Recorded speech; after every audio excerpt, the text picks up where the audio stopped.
This is Lewis Hart for Boxing Social in association with Empire Fight Store and William Hill. Delighted to be joined with Adam Catterall. I've done a lot of persuading to get him on, but how could you not want to talk about that incredible knockout from Zhilei Zhang there? Your initial thoughts? Mate, it was...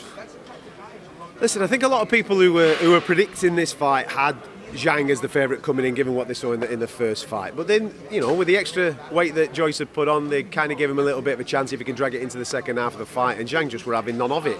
They had a little bit of a look at each other, didn't they, for 3 minutes? Nothing really happened in that first stanza, and then the second round, Zhang just put his foot down and away he went, and he couldn't miss again. Left hands, setting traps, right hooks, jabs to the body. He looked absolutely the business, and the way that he set up the finish was top class. He didn't rush it, but he didn't get tense with it. He just let it flow, and that is one of the most devastating knockouts that you'll probably see this year. It was absolutely mustard, and it's... Listen, if you're in attendance tonight, or even watch that on TV or listen to it on the radio, you're definitely going to be bouncing around thinking, what does he do next? We've got this weird bottleneck, don't we, at the top end of the heavyweight division. We want to see Usyk Fury. Fingers crossed we get to see it. This guy, you think, who can he go in with? And obviously the only other two people that you want to put him in with are AJ or Wilder. For me, can you imagine making Wilder Zhang? Jesus, mate, that is some fight. That would be unbelievable. And I reckon Wilder would want it. He'd want to take it. Zhang would definitely do it. He's proved that he'll travel. That's how excited I am now. When you see something like that, you want to go, right, where can this go? Fingers crossed they can make that super fight for him. We called it do or die before the fight for either fighter. We see Joyce has taken another loss, a very, very bad knockout loss. We never seen him get beat like that. Is it done for Joe Joyce, do you think? I never like to retire fighters, that's all down to them. But you've got to think, at the top table, at 38 years of age, that is a long way back, mate. So it's going to be very difficult. And as I just expressed there, it's a bottleneck at the top of this division. Those belts aren't going to come free anytime soon.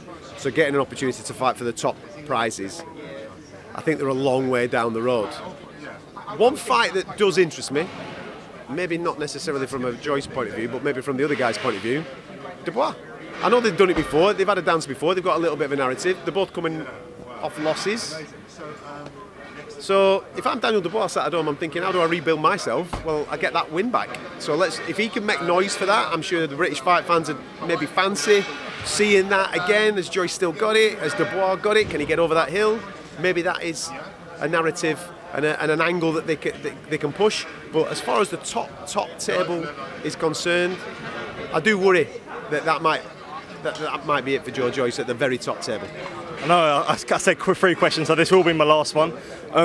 When Queensberry looked back at this decision, when Joe Joyce was mandatory for position for Alexander Usyk, they brought in Zhang, a southpaw, to keep him busy in April. He's ended up beating Joe Joyce twice. Do you think Queensberry will look back and almost regret this decision for Joyce? Nah, man. Listen, I don't want to get involved in regretting taking proper fights, because I bang the drum for proper fights all the time. There's too many people in this game that navigate their careers and they say, oh, this is the path and we're going to do this, and you don't have any fights, and next thing you know you're in a blooming world title fight. No, I want lads to take risks. That's what the top fight sports guys do. They take risks. You get involved in top quality fights. Sometimes you win, sometimes you lose. Okay, this one's a little bit different because you're talking about a guy that's 38 years of age and maybe at the other end of his career. But I don't want this to be putting off any other fighters to be taking risk and getting in there and saying, right, there's not a world title fight available for me, so who do I fight? Well, I fight the next best guy. That's what we all want to see as fight fans. So I absolutely condone the attitude of Joe Joyce, first and foremost. I absolutely condone the attitude of his promoter who backed him and the broadcaster that backed him, and long may that continue. Hopefully other fighters aren't put off by this not working out for him. We get to see some guys taking a bit of risk, because that's what we all want, don't we? We don't want to come here and watch 20-1 on favourites just fucking smash people in main events. And that's not what we want to see. We want to see evens against, oh, he's an underdog here. That's what we want to see more often. Absolutely spot on. I always appreciate you giving me my time, and I appreciate it. And I will just say, because of that, I appreciate it. Mate, give yourself another plug. I'll be back on Fight Disciples Monday morning with my mate Nick Pete. Make sure you come and listen to what we've got to say about that. And I've no doubt there'll be something to talk about off the back of what's about to happen in Florida as well. So come and join us. Top man, thank you, mate, and enjoy the night off now, mate. Thank you.